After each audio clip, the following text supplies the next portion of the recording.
Welcome to the intersection of technology, cybersecurity, and society.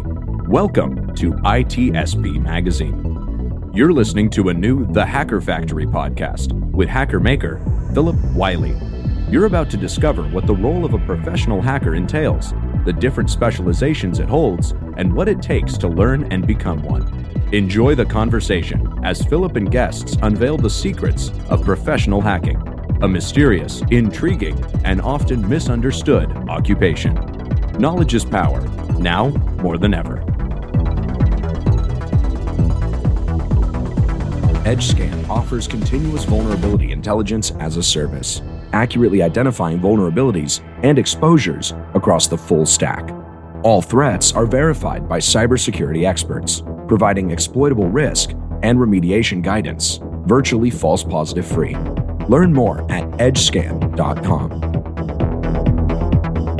Reversing Labs is the leading provider of explainable threat intelligence solutions that dissects complex file-based threats. Its hybrid cloud titanium platform enables digital business resiliency, detects new high-risk threat vectors, and automates SOC and threat hunting processes. Learn more at reversinglabs.com. Welcome to this episode of The Hacker Factory. I'm your host, Phillip Wylie. I refer to myself as the Hacker Maker because I teach and mentor aspiring pen testers. This show is an extension of those efforts, which are my passions. I enjoy sharing stories from the community of my friends. And today I have a very special guest, Higinio Ochoa. And he's got a very interesting story. A lot of my guests are people that started out in IT or security that learned to be ethical hackers and pen testers. But his story is a little more interesting. He came from like a hacktivist background, and he's going to share that story with us today. Welcome, Higinio. Thank you for having me. So could you share with our listeners a little bit about your background, how you got started with computers and, like kind of way back to when you were younger? Share that story. Yeah. So at the time, my grandmother worked with the guy in NASA. He did EEGs and that kind of thing. And it came to the time when, guess what? You need to learn to use computers. And so my grandma, being the person that she was, she brought it to me and said, "Hey, I got this CD-ROM. I need to stick it in this computer." So from that day on, I pretty much learned everything. I mean, a large portion of what I learned was hands-on, by myself, self-taught kind of thing. Oh, that's great that you had that influence to be able to provide you with technology to get started in that. Yeah. Yeah. She's a big part of my life. That's awesome. So what kind of computer did you start out with? It was like an old, well, I say old now, right? But it was like a little 386. Like they had just came out with the personal PCs, so probably like second or third generation office machine, right? But of course, this was, now everyone has one, so you have to get one. Oh, that's awesome. That's great to have the support. I have had a very special grandmother too, so I can kind of relate to having that support. So kind of where did you go from there? I mean, you had the computer, you had access to learn. So kind of how did your learning path go to learning how to use the computer? Yeah, well, I mean, just like everybody else, I had to get online, right? And just like building the computer, grandma said, "Hey, here's AOL, here's this other disk, it's Prodigy, pick one." And so that's what happened. They landed in my lap, and from there, the curiosity of my young age, just everything. Anytime I got a chance to get online, get into rooms and meet programmers, all that stuff, I just, it happened in the part of my life that I really needed to learn. I really was looking for that to grab onto, and that's what I had done. I grabbed onto it and just learned. Well, that's awesome. So, you're talking about online. So how did you access these online communities? What platforms did you use? I mean, at first, it was the AOL and the Prodigies. Of course, you needed to get online, so you needed access. And of course, I was underage, so there was not a whole lot of access for me.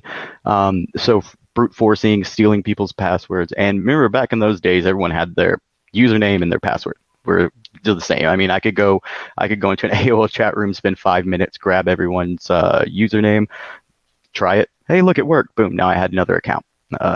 And so that's how it went. I did it out of necessity. I didn't have a whole lot of access to money. I didn't grow up super rich or anything like that.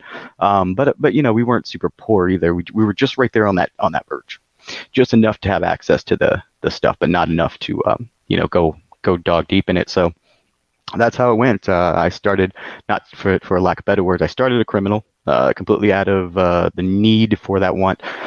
So kind of went up from there. So where were the kind of how did you learn how to hack? I mean, what? There was lots of, at that Yeah. time we had budding groups in IRC, right? I learned from, I was there for the original CDC drop, right? And then Bo2K. It was part of my life. I met tons of hacking groups. I met young programmer who taught me some of the AOL stuff, right? Learned to program in Visual Basic. They really, really, really were open. And that's why, to me, the hacker culture is a real embracing, right? If you were to define it, that's what it would be embracing. Because back then, I mean, if I was like, hey, what is this right here? And boom, Windows API. So I learned the Windows API, much like many people did in my age and at that time, which was someone else who had access to it and who was willing to take that time to break it down. And so from there, I moved on to IRC. I knew Havoc, one of the guys who created an AOL program back in the day that everyone who played in that section will know. But moved to IRC, met other hacking groups, EHAP, hung out in 2600, right? Hung around with the Enemy 403 guys. For those who remember the MTV special about hacking, Google that someday.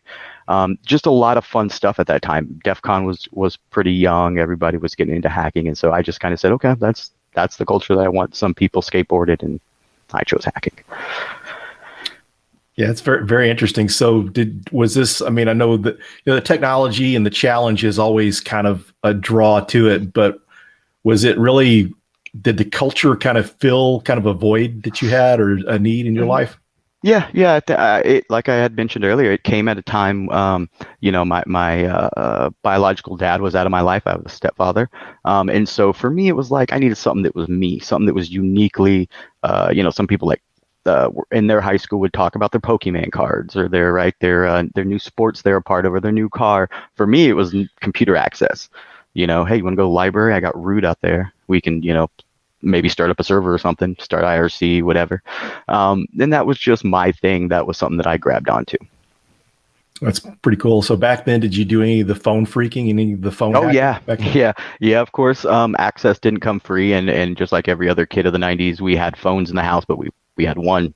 So if I was up there all night and I wanted to download the latest game or download the latest where information, anything like that, info file, that was how I had to do it. I've snuck out and jumped into dumpsters for, Bell systems to try to get access to the routers. Whenever I learned all about ring and tip and stuff, literally by hand. Hey, pop open this box and inside are 4 wires, connect them, and hopefully you get a dial tone. Like I said, I grew up in the streets of information technology. Yeah. We really did. If you wanted to do it, if you wanted to know about it, you went for it. And unfortunately, my small town was who took the blunt of that. Pretty interesting beginnings. It seemed like you were kind of in there, like at the start of the whole hacking thing. So that's pretty cool. Yeah. I've been in a while. So as far as like learning how through these different platforms that you learned how to hack, was it very hard to get access to that? Would they just let anyone in, or did you have to know someone? How did that work? No, I mean, most hacking is back in those days, even identifying with another hacker made you giddy. I can't explain how. I mean, and I'm sure a lot of your viewers can agree, that you're looking for your tribe. And right, and then I found mine, and so really they would say, hey, you got access to this, you got access to that. How do we know you're real? How do you know you're not a cop? But you hung around long enough, you did your duties, you went out there, and hey, man, I hacked a website. Look, it's got shout and greets on it. That's you'll see a call back to that in some of my earlier hacks.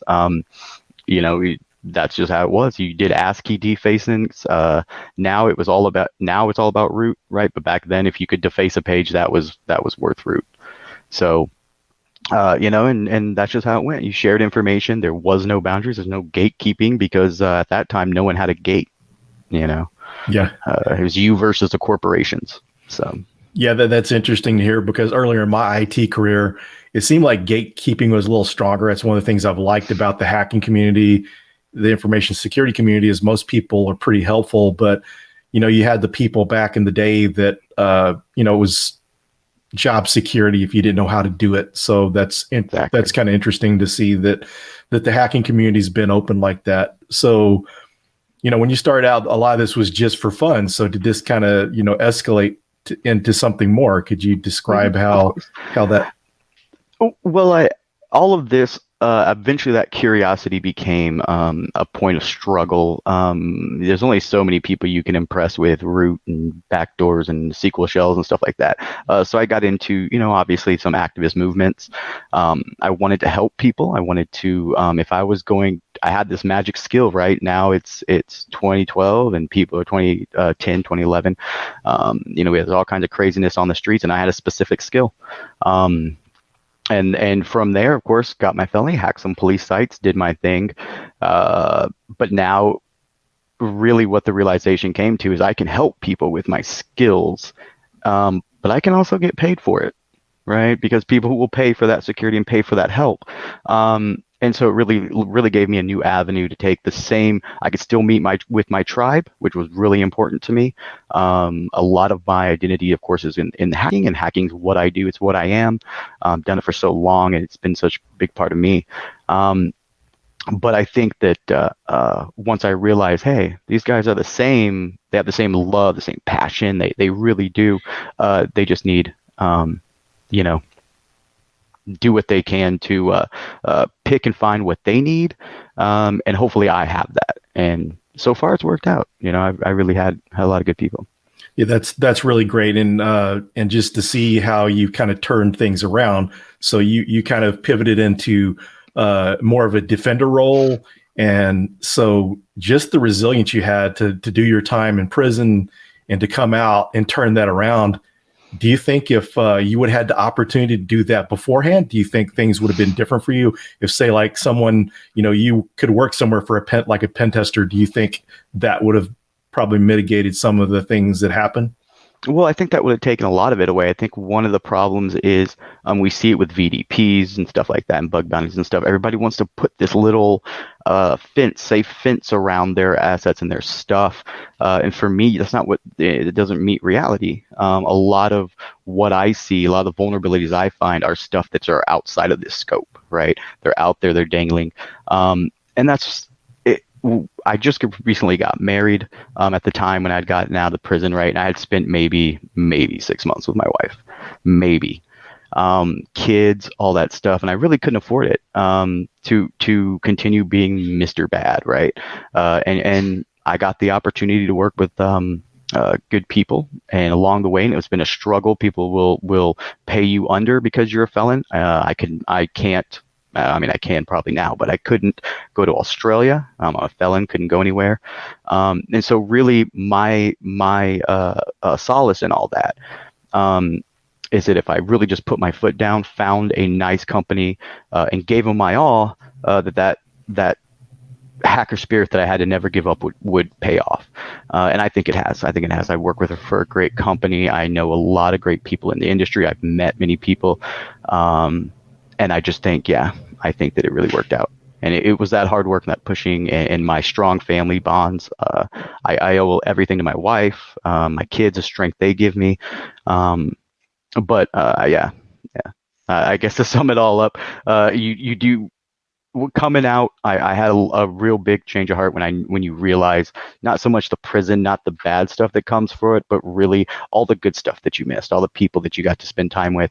And if a company had said, hey, I see you're hacking, getting a little crazy with your politics. If you'll chill on that for a second, just chill on your anger, chill on that, and come work for us. We'll help you. We'll get you out of the spot you're at. And if a company had done that, and if a system was set up to help with that, then I think it would have changed everything.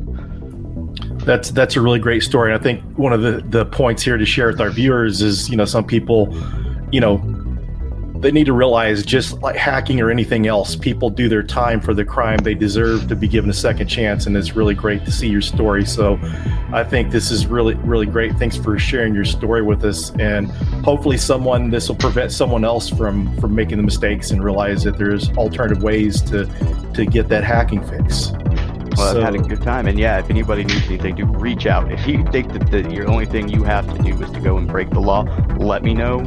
I'll find an avenue for your hacking, and you will find it. You'll feel safer. You'll feel better about it. Thanks for joining us, and thanks for sharing your awesome story. Thanks, everyone, for listening. Thank you.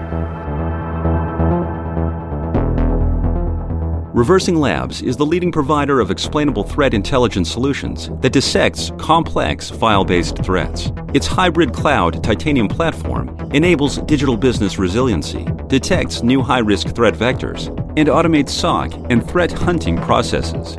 Learn more at reversinglabs.com. EdgeScan offers continuous vulnerability intelligence as a service, accurately identifying vulnerabilities and exposures across the full stack. All threats are verified by cybersecurity experts, providing exploitable risk and remediation guidance, virtually false positive free. Learn more at edgescan.com. We hope you enjoyed this episode of the Hacker Factory podcast with Phillip Wylie. If you learned something new and this podcast made you think, then share itspmagazine.com with your friends, family, and colleagues. If you represent a company and wish to associate your brand with our conversations, sponsor one or more of our podcast channels. We hope you will come back for more stories and follow us on our journey. You can always find us at the intersection of technology, cybersecurity, and society.